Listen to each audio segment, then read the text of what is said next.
சொல்லி இன்னைக்கு பார்த்தீங்க அப்படின்னா மார்வல் ஃபேண்டாஸ்டிக் 4 வந்து ரிலீஸ் ஆகி பயங்கரமாக வந்து கல்லா கட்டிக்கிட்டு இருக்கு, பட்டை கிளப்பிக்கிட்டு இருக்கு. பட் என்ன பண்ண போகிறோம் அப்படின்னா ஃபேண்டாஸ்டிக் 4 படத்தை தான் வச்சு செய்ய போகிறோம். ஆக்சுவலி வந்து இப்போ ரிலீஸ் ஆன படம் இல்லை, நான் கூட புதுசு நினச்சி பயந்துட்டேங்க. 2015 படம் தெரியுமா? 2015 அது சூப்பராக படமாகவும் இல்லாமல் பாடி ஹாரர் படமாகவும் இல்லாமல் நடுவில் மாட்டிக்கிட்டு இருந்துச்சு தெரியுமா அந்த படம். அந்த படத்தை நீங்கள் வந்து வச்சு செய்ய போகிறோம். ஆக்சுவலி இந்த ஃபேண்டாஸ்டிக் 4 படங்களுக்கே ஒரு கர்ஸ் இருக்குது, ஒரு பிரச்சனை இருக்குது. அது என்ன ஏதுன்னு பற்றி தெளிவாக பார்க்கலாம், பார்த்துருவோம். உருப்படாத டைரக்டரால உருப்படாமல் போன இந்த ஃபேண்டாஸ்டிக் 4 ஃப்ரான்ச்சைஸை பற்றி இந்த தெளிவாக பார்ப்போம். ஓகே சோல்ஜர்ஸ், ஓரளவு போயிடலாம். நான் கந்தசாமி, இந்த ஷோ டிடெக்டிவ் கந்தசாமி.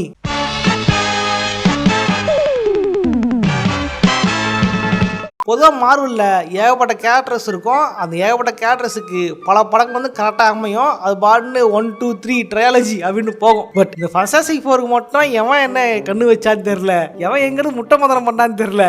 இதை வந்து படமாக வந்து பெருசாக ஓனதும் இல்லை, கிரிட்டிக்கலாக வந்து பேர் வாங்கினதும் இல்லை. சரியா சொல்லலாம் 80s பார்த்தீங்க அப்படின்னா மார்வல் வந்து நிறைய கஷ்டப்பட்டாங்க. அதனால வந்து ரைட்ஸ்லாம் விற்றாங்க, உங்களுக்கு தெரிஞ்சிருக்கும். அப்படிதான் இந்த ரைட்ஸ் எல்லாம் பண்ணியிருக்காங்க. கன்ஸ்டன்டின் ஃபிலிம் அப்படின்ற கம்பெனிக்கு வந்து ரைட்ஸ் விற்றுருக்காங்க. என்ன ஆச்சு, அந்த பயப்புல வந்து பல வருஷமா ரைட்ஸ் வாங்கி வச்சுக்கிட்டு படம் எடுக்காம சுத்திட்டு இருந்திருக்கியா. அப்படிதான் பார்க்கும் பொழுது 1994 என்ன பண்றாங்க, ஒரு ஃபேண்டாஸ்டிக் 4 படத்தை வந்து எடுக்க பிளான் போடுறாங்க. அதுதான் முதல் ஃபேண்டாஸ்டிக் 4க்கான ஒரு திரைப்படம். என்ன பண்றாங்க, படம் வந்து எடுத்திருக்கானுங்க. படத்துக்கு ட்ரைலர்லாம் வந்து யூடியூப்ல இருக்குது, ரேட்டிங்ஸ்லாம் போட்டிருக்கானுங்க, டூரேஷன் எல்லாம் போட்டிருக்கானுங்க. ஆனா அந்த படம் ரிலீஸே ஆகல. என்னடா சொல்ற? ஆமா, அந்த படம் ரிலீஸே ஆகல. ஏன்டா இவ்வளவு காசு போட்டு எடுத்துட்டு ஏன்டா படம் ரிலீஸ் பண்ணலன்னா அங்கதான் ஒரு சூச்சம் இருக்குது. என்ன பண்றானுங்க, இந்த படம் வந்து ரைட்ஸ் கிட்ட இருக்குது. இந்த ரைட்ஸ் வந்து படம் எடுக்கலாம்னு பார்த்தா கையில பட்ஜெட் இல்ல, குறிப்பிட்ட வருஷத்துக்கு படம் எடுக்கல அப்படின்னா அந்த ரைட்ஸ் திரும்பவே மார்க்கெட்ட போயிடும். அந்த ரைட்ஸ் விட்டு கொடுக்கறதுக்கு மனசு இல்லை. அதனால என்ன பண்றான், இவனே வந்து இந்த கம்மி பட்ஜெட்ல டிவி சீரியல் மாதிரி ஒரு படம் எடுங்க, அதை கடை காமிச்சு நான் ரைட்ஸ் வந்து கையில வச்சு ஹோல்ட் பண்ணிக்கிறேன், அதுக்கப்புறம் படம் ரிலீஸ் பண்ணலாம், பணம் கட்டி போலாம் அப்படின்னு தான் பிளான் போட்டிருக்கானுங்க. அதை வந்து ஆஷ் காப்பி அப்படின்னு சொல்லுவாங்க. அப்படிதான் வேண்டாம் பிளான போட்டு வெறும் ரைட்ஸுக்காக ஒரு இது எடுத்து படம் ரிலீஸ் பண்ணி வச்சிருக்கானுங்க இந்த கான்ஸ்டன்டைன் அப்படின்ற அந்த ப்ரொடக்ஷன் கம்பெனி. என்ன பிரச்சனை, இத்தனை வருஷம் கழிச்சு கூட திரும்பவும் வந்து நல்ல ஒரு படம் எடுப்போம் அப்படின்ட்டு அவன் எடுக்கவே இல்லை. ஒரு ரைட்ஸ் வாங்கி வச்சுக்கிட்டு அவன் வந்து வெட்டியா உட்காந்துருக்கான். அதை சொல்ல தெரியுமா, தானும் படுக்க மாட்டான் தள்ளியும் படுக்க மாட்டான்ட்டு அந்த கதை மாதிரி. இவன் பாடுகாதனால மார்வல் கிட்டே அந்த ரைட்ஸ் வந்து திரும்ப வந்துருது. அதன் பிறகு மார்வல் என்ன பண்ணாங்க அப்படின்னா, நம்ம ஒரு ப்ரொடக்ஷன் கம்பெனி ஆரம்பிச்சு அதில் பாடுப்போம் அப்படின்னு பண்ணாங்கன்னா இல்லை. இந்த வாட்டி என்ன பண்ணாங்க, இந்த ரைட்ஸ் எடுத்துட்டு போயிட்டு நீங்க தான் வந்து எக்ஸ்மென் ரைட்ஸ் வாங்கினீங்க, ஓகே நீங்களே அதை வச்சுக்கிட்டு ஃபாக்ஸ் கிட்ட போய் கொடுத்துட்டானுங்க இந்த ஃபேண்டாஸ்டிக் 4 ரைட்ஸ். மறுபடியும் அதே 10 வருஷம் காட்டுக்கிட்டு அதன்படி தான் 2005 வந்து ஃபேண்டாஸ்டிக் 4 அப்படின்னு படம் சேர்ந்துருக்கோம். ஆக்சுவலி வந்து அந்த படம் வேற லெவலுங்க. அந்த டைம்ல வந்து சின்ன படம் வாழ்ந்துகிட்டு இருந்தேன். அந்த டைம் ஹாலிவுட் டைம்ஸ்ல அந்த படத்தை போட்டு அடிச்சு இந்த படத்தை பார்த்தே ஆகணும் அப்படின்லாம் வந்து அடம் வச்சுட்டு இருந்தேன் வீட்டில். கடைசியில் படத்தை கூட்டு போகாம திருடு விஷயம் தான் போட்டு காமிச்சாங்க. தமிழ்ல பார்த்தீங்க அப்படின்னா அதிசய 4 வருன்னு வச்சாங்க ஃபர்ஸ்ட் பார்ட்ல. செகண்ட் பார்ட் தான் வந்து எரிமலைகள் 4 அப்படின்னு பேரு தமிழ்ல போய் வச்சிருப்பாங்க. இந்த படம் பாத்தீங்க அப்படின்னா 100 மில்லியன் பட்ஜெட் போட்டு படத்தை வந்து எடுக்கிறாங்க. எடுத்ததுக்கு அப்புறம் என்ன ஆகுது அப்படின்னா, இந்த ஹாலிவுட்ல இந்த பத்திரிகாரம் படம் தெரியுமா, அந்த பழசில் என்ன மைண்ட் இருக்கானே தெரியாது. படம் இன்னும் பார்க்க நல்லா தான் இருந்துச்சு. இப்பயும் பாத்தீங்க அப்படின்னா ஒரு நல்ல ஒரு ஃபேண்டாஸ்டிக் ஃபிலிம் படமா அந்த படம் இருக்கும். ரீரிச்சர்லாம் பயங்கரமா பவர்ஃபுல்லா கெத்துறான்ற மாதிரி இருந்திருக்கும். அந்த படம் வந்து கிரிட்டிக்கலா கழுவி ஊத்திருக்கானுங்க, நல்லா அப்படின்னு இருக்கானுங்க. இந்த ஒரு காரணத்தினால என்னப்பா எல்லாம் மக்கள்னு சொல்றாங்கப்பா, என்னப்பா பண்றது அப்படின்னு பார்க்கும்போது தான் வெறும் 100 மில்லியன் போட்ட படம் 330.6 மில்லியன் வந்து கால் பண்ணிருக்கு. அப்புறம் என்ன, நிறைய காசு வந்துச்சு, போடுறது மேலே வந்துருச்சு, அப்புறம் என்ன பாட்டு எடுக்கடா அப்படின்ட்டு ஃபாக்ஸ் வந்து பச்சை கொடி காட்ட சரி எடுக்கலான்ட்டு பாட்டு எடுத்துருப்பாங்க. பட் இல்லை சோகம் என்ன அப்படின்னா, பாட்டு ஒன்றும் ஒன்றும் அளவுக்கு பாட்டு ஓடவே இல்லை. ஆமாங்க, அந்த படம் தான் எரிமலைகள் 4 பேர் வச்சிருப்பாங்க தமிழ் டப்பிங்ல. நான் வந்து எரிமலைன்னு பார்த்தா இந்த ஜானி கேட்டர் தான் வந்து எரிமலை, ஹியூமன் டாச் தான் வந்து எரிமலை. ஏன் மற்ற எல்லாருக்கும் எரிமலைன்றாங்க, எல்லாருக்கும் இந்த பக்கத்தில் நெருப்பம் இருக்குமா அப்படின்ட்டுலாம் அந்த டைம்ல யோசிச்சுட்டு இருந்தேன். ஏண்டா அதிசய 4 வச்சதான் பரவாயில்ல, அதனால அது எரிமலைகள் 4. அதுலயும் பாத்தீங்கன்னா கலாக்டக்ஸை வந்து வெறும் ஒரு காஸ்மிக் கூட காமிச்சது அப்படி இப்படின்ட்டு இந்த படம் ஓடாம போயிடுச்சு. அதுக்கப்புறம் என்ன படம் ஓடலப்பா, செல்லாது, நான் பார்ட்டிலாம் கொடுக்க மாட்டேன், பார்ட்டி எடுக்க மாட்டேன்ட்டு பிளான் போட்டாங்க. அதோட வந்து ஃபேண்டாஸ்டிக் 4 படத்தை யார கட்டாங்க. அதன் பிறகுதான் பாத்தீங்க அப்படின்னா இங்கதான் பெரிய பிரச்சனை. என்னன்னா, இந்த படம் எடுத்து 10 வருஷம் கிட்ட ஆக போகுது, இன்னும் ஒரு படம் எடுக்கல அப்படின்னா இந்த வயசு திரும்பவும் மார்க்கெட்ட போயிடும். ஏடா காசு கொடுத்து வாடா, இது வந்து அலாமத்தான் போகுது போகுது அப்படின்ட்டு அவசர அவசரமா பாடணும் அப்படின்ட்டு தான் இந்த 2015 வந்த ஃபண்டாஸ்டிக் ஃபோர் இருக்குது பிளான் போட்டாங்க. பேர் வச்சிங்க ஓகே, அதுக்கு சோறிக்கணும்ல. அந்த டைம் என்னாச்சு அப்படின்னா ஃபாக்ஸுக்கு வந்து ஒரு பிளான் இருந்துச்சு. நம்ம வந்து பார்ட் 3 வேணாம், கதையை ரீபூட் பண்ணிடுவோம். ஆக்டர்லாம் பழச ஆகிட்டாங்க, ரீபூட் பண்ணிடுவோம். ரீபூட் பண்ண என்ன பண்ணலாம் அப்படின்னா சீரியஸாக எடுப்போம், டாக்டர் எடுப்போம் அப்படின்னு பிளான் போட்டாங்க. ஏன் அப்படின்னா அந்த டைம் வந்து டார்க் நைட்டு டாக்டர்ஸ்லாம் வந்து பயங்கர ஹிட்டு. டார்க்காக படம் எடுத்தா படம் ஹிட்டாக இருக்கும் போலன்னு நினச்சிக்கிட்டு இந்த ஃபாக்ஸ் பரேஸ் என்ன பண்ணி விட்டா ஃபண்டாஸ்டிக் ஃபோர் எடுத்துட்டு வந்து டார்க்காக பிளான் பண்ணி விட்டான். கேட்டா இதுதான் டிசி படம் படாது, இது மார்வல் படம் படாது, இதுல கொண்டு வந்து டார்க்காக எடுக்க போறாட்டு பிளான் போட பத்தியா அங்க நிக்கிறடி. அப்படி இப்படின்ட்டு யாராவது புது ஆக்டரை பிடிப்போம், டார்க்காக ஆளை பிடிப்போன்ட்டு இவங்க பிடிச்ச டேரக்டர் தான் ஜாஸ் ட்ரங்க். தலைமை பார்த்தீங்கன்னா இதுக்கு முன்னாடி எடுத்தது ஒரே ஒரு படம் தான். இந்த மாதிரி சூப்பர் பவர்ஸ் வச்சு ஒரு படம் எடுத்தாரு, கிரானிக்கல் அப்படின்னு ஒரு படம். ஏன் தலை சூஸ் பண்ணாங்க அப்படின்னா அந்த கிரானிக்கல் படம் வந்து வெறும் 20 மில்லியன் செலவு பண்ணி 126 மில்லியன் சம்பாதிச்சு அந்த படம். ஓகேடா, அப்ப இவன் தானே பலிகடா மாட்டிட்டான், இவனை பிடிக்கடா அப்படின்ட்டு இவனை பிடிச்சி வந்து இந்த படத்துக்கு வந்து காசு பண்ணாங்க. என்ன பிரச்சனைனா தலைவன் ஜாஷ்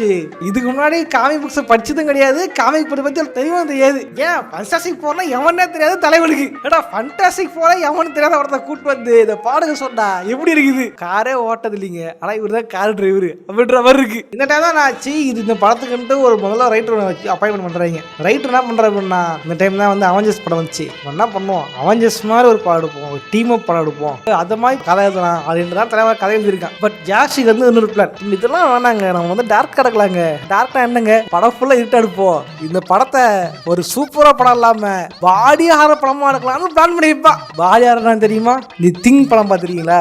ஏலியன் செல்பட்டு எல்லாம் பாடி ஒரு கொடூரமா மாறுறது, ஆளு காலி ஆகுறது. அப்புறம் வந்து தி ஃப்ளை படம் பார்த்துருக்கீங்களா? ஒரு சின்ன டெலிபோர்ட்டேஷனால தலைவன் வந்து ஈயா மாதிரி பார்க்கவே குறாமையா இருக்கும் அந்த படம். அந்த மாதிரி ஒரு பாடங்களாண்டு பிளான் பண்ணியிருப்பான் தலைவன். தலைவா இங்க இருந்தே வர என்ன அடி மார்வல் படம்னாலே கலர்ஃபுல்லா இருக்கும், கொஞ்சம் ஜிகு ஜிகுன்னு இருக்கும், பசங்களுக்கு பிடிச்ச மாதிரி இருக்கும், குழந்தைங்களுக்கு பிடிச்ச மாதிரி இருக்கும். இதான் இது அதானே உலக வழக்கம். நீ டார்க்கா எடுக்கிறேன்னு சொன்னா பிரச்சனை கிடையாது, நீ பாடியா எடுக்கிறேன்னு சொல்ல தெரியுமா? இங்கதான் புரிய போச்சு ஆள் எப்படி பட்டவர் இட்டு. ஏன்டா உனக்கு இப்படி ஒரு குரூர புத்தி? ரைட்டருக்கு என்ன பிரச்சனை ஆச்சுன்னா ரைட்டர் வந்து காமிக் புக்கில் வர மாதிரியான ஆக்ஷன் அட்வென்ச்சர் சேர்த்து டாக்டர் டூம் வர அப்படியே கேரக்டர்ஸ் வர கேரக்டர்ஸை வந்து சேர்ந்து பீட் பண்ணுறாங்க. அதில் வந்து கேரக்டர்ஸை பீட் பண்ணி பவர் எடுத்துக்கிட்டு டாக்டர் டூம் வந்து வேலை காட்டுறான் அப்படின்ற மாதிரி எடுக்கலான்னு தான் பிளான் போட்டாங்க. பட் தலைவன் கேரக்டர்ஸா யார்டா அதை தூக்கு, நான் எழுதுறேன்டா கதைன்ட்டு இஷ்டத்துக்கு எழுதிருப்பாரு கதையை. இதெல்லாம் என்னாச்சு, ரைட்ரு உனக்கு ஒரு கும்பிடு உன் படத்துக்கு ஒரு கும்பிடுன்ட்டு தலைவன் வந்து படத்தை விட்டே கிளம்பிட்டா. அப்படி சொல்ற வேலை விட்டே போயிட்டான் அப்படின்னு சொல்லிட்டு படத்துல பாத்தீங்கன்னா தலைவன் படத்துல கிருத்தனம் பண்ணி வச்சிருக்காரு. உதாரணம் சொன்னா படத்தை காஸ்டிங் குரூப். இந்த படத்துல இந்த ஜானி ஸ்டாம் இருக்கு தெரியுமா? ஜானி ஸ்டாம் அந்த கேரக்டர் பாத்தீங்கன்னா வந்து காமிக் புக்லயே ஒயிட் தான். தலைவன் என்ன பண்றப்பா ஒரு பிளாக் கேரக்டர் வந்து காஸ்ட் பண்ணிருப்பான். இதுலயே ஏகப்பட்ட பேர் காணானாங்க. ப்ரோ நீங்க ரேசிஸ்டா பேசாதீங்க ப்ரோ, ஒரு பிளாக் கேரக்டர் ஒரு ஆக்டரை காஸ்ட் பண்ண தப்பு கிடைக்குன்னா நீங்க அதான் பிரச்சனை. ஒரிஜினல் படம் பாத்தீங்கன்னா சூசனும் ஜானியும் வந்து சிஸ்டர் அண்ட் பிரதர். ஸோ அதனால 2 பேரும் ஒரே ரேஸா தான் 2 பேரும் ஒரே சிப்ளிங்ஸும் காட்ட முடியும். என்ன பண்றானுங்க, ஜானியை வந்து பிளாக் கேரக்டர் ஆகிருப்பானுங்க, சூசன் இருந்து ஒயிட் ஆகி இருப்பாருங்க. எப்படி சிப்ளிங்ஸா இருக்க முடியும்? அதான் முதல்ல நானும் யோசிக்கிறேன், ஆனா எதுவும் வரமாட்டேன். ஏன்னா இந்த படத்தில் வந்து ஜானி ஸ்டாம் நடிச்சா தெரியுமா? Michael B Jordan. இவர் பார்த்தீங்கன்னா ஆல்ரெடி நம்ம தலைவன் ஜாஷோட முந்தின படத்தில் நடிச்சது இருப்பாரு. ஸோ அதனால் வந்து மச்சான் வரடா நீ அடிக்க வைக்கிறோம்டா அப்படின்ட்டு நட்புக்காக கூப்பிட்டு இதுவே வந்து கதைக்குள்ள குழப்பமா இருந்திருக்கும். இது புரியுதா? தலைவன் எந்த அளவுக்கு ஃபண்டாஸ்டிக் ஃபோர் காமிக் புக்கை ரெஃபர் பண்ணி எடுத்திருக்காரு அப்படின்ட்டு. நல்லா இருக்க மாட்டேடா தம்பி, நல்லாவே இருக்க மாட்டேன். ஒரு வழியா படத்தோட ஷூட்டிங் எல்லாமே முடிஞ்சிச்சு, போஸ்ட் ப்ரொடக்ஷன் முடிஞ்சிச்சு, படம் ரிலீஸ் ஆக போகுது. படம் ரிலீஸ் ஆகிறதுக்கு ஒரு நாளைக்கு முன்னாடி தலைவன் ஜாஷ் என்ன பண்றாரு, ட்விட்டர்ல வந்து ஒன்று போடுற. அப்படி ஒரு வருஷத்துக்கு முன்னாடி ஒரு ஃபண்டாஸ்டிக்கான வெர்ஷன் நான் வச்சிருந்தேன், அதுக்கு வந்து நல்லா பாசிட்டிவான ரிவ்யூ கிடைச்சிது, நல்ல இது கிடைச்சிது. ஆனா பிரச்சனைனா அது உங்களால வந்து பார்க்கவே முடியாது, இதுதான் வந்து ரியாலிட்டி அப்படின்ட்டு தலையை வந்து சோகமா ட்விட்டர்ல போட்டிருப்பா. அப்படி இது என்னாச்சு, ஃபாக்ஸ் காண்டாயிட்டு ஏண்டா நீ பண்ணது பத்தாதுன்ட்டு ட்விட்டரை போறியான்ட்டு ஃபாக்ஸை தூக்க சொல்ல தலைவனும் தூக்க. பட் ஆன்லைன்ல மட்டும் அழியாம இருந்துச்சு இந்த ட்விட். அங்கதான் பல பேர் புரிஞ்சுது படத்துக்குள்ள ஏகப்பட்ட கிருத்தனம் நடந்திருக்கு அப்படின்ட்டு. மறுநாள் படம் ரிலீஸ் ஆயிடுச்சு. படம் பார்த்தா பல பேர் சொன்னாங்க அப்படின்னா படத்தோட பேரு ஃபண்டாஸ்டிக், ஆனா படம் ஃபண்டாஸ்டிக்காவே இல்ல அப்படின்ட்டு. ஒண்ணுமே இல்ல. உண்மை பார்த்தீங்கன்னா அந்த படத்தில் ஏப்ப ரீஷூட் வந்துச்சான். காரணம் தலைவன் கிண்டி வச்ச மசாலா அப்படி. ஏன்னா படத்தோட ஃபர்ஸ்ட் காப்பி என்ன பண்ணிருக்கானுங்க, ஃபாக்ஸ் போட்டு பார்த்துருக்கான் பல மாசத்துக்கு முன்னாடியே. போட்டு பார்த்ததுக்கு அப்புறம் ஐயா இந்த படமே வேடா, மண்ணெண்ணெய் ஊற்றி குளித்திருக்க இந்த படத்தை அப்படின்ட்டு ஃபாக்ஸ் நான் படம் அதை பார்த்தோன்னா காண்டா இருக்கான். ஏன்னா கேட்டது ஒரு சூப்பர் ஹீரோ படம், டார்க் டோன்ல சூப்பர் ஹீரோ படம். பட் தலைவன் டார்க் டோன்ல ஒரு படம் எடுத்துக்கான தவிர அது சூப்பர் ஹீரோவே இல்லை. இதுக்காக தான் கிண்டி கிளைமேக்ஸ் எல்லாம் திரும்பி எடுத்து ரீஷூட் போறேன்னு நல்ல ஆக்டரையும் கூப்பிட்டு அந்த ஆக்டர் என்ன பண்ணிருக்காங்க, அந்த வேற படத்துக்கு கமிட் ஆகி யார் கட்டலாம் பண்ணிட்டு இருக்காங்க. என்ன பண்றாங்க, திரும்ப நடிக்க வைக்கிறேன்ட்டு விக்கெல்லாம் அடிக்க வச்சிருக்காங்க. கிட்டத்தட்ட வந்து ஜஸ்டிஸ் லீக் மாதிரி. என்ன இருக்கு அப்படின்னா, இவ்வளவு பட்டிட்டிக்கு பண்ணி ரிலீஸ் ஆன படத்துல பாத்தீங்க அப்படின்னா படம் பாக்குறத கொடூரமா இருந்திருக்கும். காரணம் என்ன பாத்தீங்கன்னா, ஃபண்டாஸ்டிக் ஃபோர்ன்றது ஒரு திடீர்னு பவர் கிடைக்குது. உண்மையிலேயே போறாங்க, காசி ஸ்டாக் கிடைக்குது, அழுது பவர் கிடைக்குது. அந்த பவர் வச்சு மக்கள் அழுது பண்றாங்க அப்படின்ற ஒரு கலர்ஃபுல்லான ஒரு ஃபேண்டசியான ஒரு கதை. இந்த கதை இதுக்குள்ள நான் வந்து ரியாலிட்டி சொல்லுறேன், பாடி யாரோ சொல்லுன்ற பேர்ல இவங்களுக்கு வந்து ஒரு பவர் கிடைக்கும். என்ன பண்ணுவாங்க, வேற ஒரு பிளாட் இருந்திருக்கும் ஜீரோ,